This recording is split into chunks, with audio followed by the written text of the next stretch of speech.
Jumpa lagi di Garuda Update. Assalamualaikum warahmatullahi wabarakatuh. Kasus Subang, jelang penetapan tersangka, calon tersangka sedang dibidik intelijen. Saksi inikah pelakunya?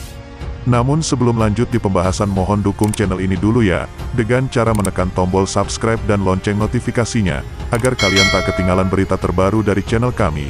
Kalau sudah, mari simak videonya. Halo pemirsa yang setia selalu mengawal kasus Subang, semoga kalian selalu dikasih kesehatan ya. Masih mengenai dengan peristiwa di Subang, peristiwa perampasan nyawa Amel dan Tuti di Subang, perkembangan baru diduga kasus ini, dan akhirnya akan diselesaikan. Kasus pembunuhan ibu dan anak Tuti Suhartini dan Amalia Mustika Ratu alias Amel di Jalan Cagak, Subang, Jawa Barat, masih juga belum terungkap, hingga kini memasuki bulan ke-9, sejak terjadinya insiden itu pada tanggal 18 Agustus tahun 2021 yang lalu. Pernyataan Kapolda Jabar, Irjen Pol Suntana yang menyebutkan pengungkapan kasus ini pada awal tahun 2022 tidak terwujud. Kemudian, beberapa waktu lalu menyebutkan jika sebelum memasuki bulan Ramadan, kasus ini akan diungkap dan segera diumumkan pelakunya. Namun, pernyataan tersebut tidak sesuai dengan yang disampaikan. Hingga kini bulan Ramadan, kurang lebih 2 pekan lagi akan segera berakhir, belum bisa diungkap juga. Kabid Humas Polda Jabar, Kombes Pol Ibrahim Tompo menjelaskan, kasus ini belum juga diungkap karena polisi tidak sembarang mengambil kesimpulan, mengingat kasus ini sedemikian rumit. Kita juga butuh pembuktian yang jelas, petugas tidak bekerja sembrono, maka membutuhkan waktu yang panjang, karena memang membutuhkan kejelasan pembuktian, tutur Ibrahim Tompo di Bandung, Jawa Barat, Rabu tanggal 6 April tahun 2022, lalu. Namun begitu, pihak kepolisian baik itu Suntana dan Ibrahim Tompo sama-sama menyatakan jika penanganan kasus Subang ini sudah semakin mengerucut kepada tersangkanya. Sudah mengerucut kepada tersangkanya, kata Suntana beberapa waktu lalu, sebelum memasuki Ramadan 1443 Hijriah. Pemerhati kasus Subang, Ferry Sudaryanto mengatakan jika memang sudah mengarah kepada penetapan tersangka, berarti ada yang namanya sistem pengamanan dari pihak kepolisian atau pemantauan secara intens oleh intelijen kepolisian, baik itu dari jarak jauh ataupun jarak dekat. Iya kan, kita secara logis, kalau ada seseorang yang sedang kita curigai, maka ada yang disebut dengan waskat atau pengawasan melekat. Dalam artian yang intensif, kalau saya mencurigai seseorang, tidak cukup hanya bicara tanpa ada aksi, kata Ferry dalam kanal YouTube-nya, Freddy Sudaryanto Sport. Beberapa saksi sudah mulai diawasi.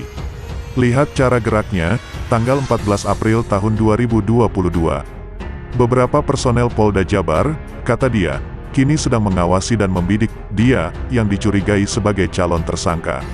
Mereka berpakaian bebas, penampilan sama seperti orang-orang pada umumnya. Akan tetapi, gerak-gerik mereka berbeda. Diduga adalah intelijen kepolisian. Gerak-geriknya berbeda, tidak bisa dibohongi bahwa dia seorang intel.